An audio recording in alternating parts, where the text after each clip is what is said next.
एक छोटा सा गांव था और गांव के पास में एक अजीब जंगल था।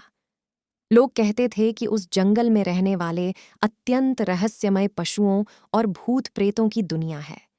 इस जंगल की ओर किसी ने भी कदम नहीं रखा था, क्योंकि वहां गायब होने वाले लोगों की कहानियां डरावनी थीं। एक दिन गांव का एक साहसी युवक, जिसका नाम अर्जुन था, उसने तय किया कि वह उस रहस्यमय जंगल का सामना करेगा। लोगों ने उसे रोकने की कई कोशिशें की, परंतु अर्जुन का उत्साह अद्भुत था। उसने अपनी यात्रा की तैयारी करते हुए एक साधु से मिला और उससे वन के रहस्यों के बारे में सुना।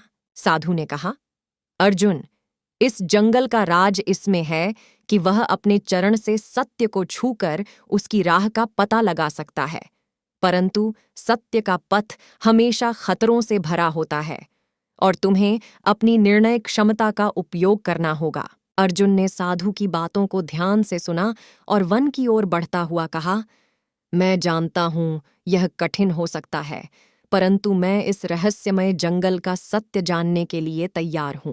जंगल की गहराइयों में बढ़ते हुए अर्जुन ने एक रोमांटिक झील का पत्ता किया, जिसमें चंदनी रातों में एक राक्षस का प्रतिबिंब दिखाई देता था।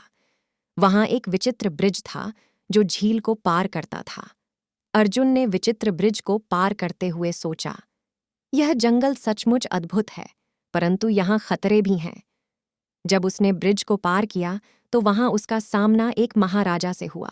महाराजा ने कहा, तुमने सचमुच बड़ी साहसीता दिखाई है अर्जुन, अब तुम्हें एक और कदम बढ़ाना होगा। महाराजा ने अर्जुन को एक पहेली की ओर बढ़ने के लिए कहा। अर्जुन ने विचार किया और वह पहेली को सुलझाने का प्रयास किया। पहेली बहुत चुनौतीपूर्ण थी, परंतु अर्जुन ने अपनी समझदारी और साहस से उसे हल किया।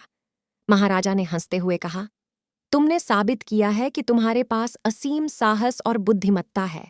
अब तुम इस जंगल के राजा बनोगे। अर्जुन ने जंगल का राजा बनकर वहां के लोगों की सुरक्षा करना शुरू किया।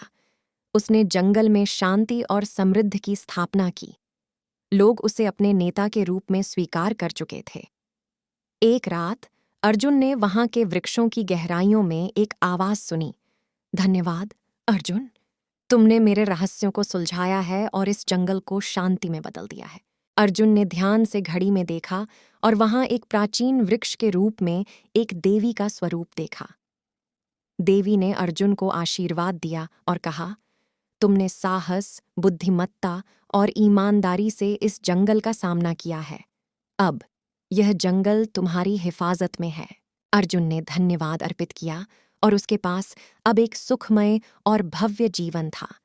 वह जंगल के राजा बने रहकर वहां के लोगों की सेवा करते रहे और उन्हें सुख शांति में रहने का अद्भुत अनुभव करवाया। इस कहानी से हमें यह सीखने को मिलता है कि सच्चे साहस, बुद्धिमत्ता और ईमानदारी से किए गए कार्यों से ही हम अपनी मंजिलों को प्राप्त कर सकते हैं।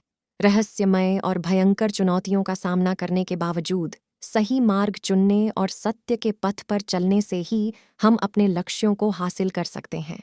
ऐसी ही और रोमांचकारी कहानियों के लिए हमारे चैनल को सब्सक्राइब करना मत भूलिए। मिलते एक और कहानी के साथ, तब तक के लिए अपना ख्याल रखना प्यारे दोस्तों।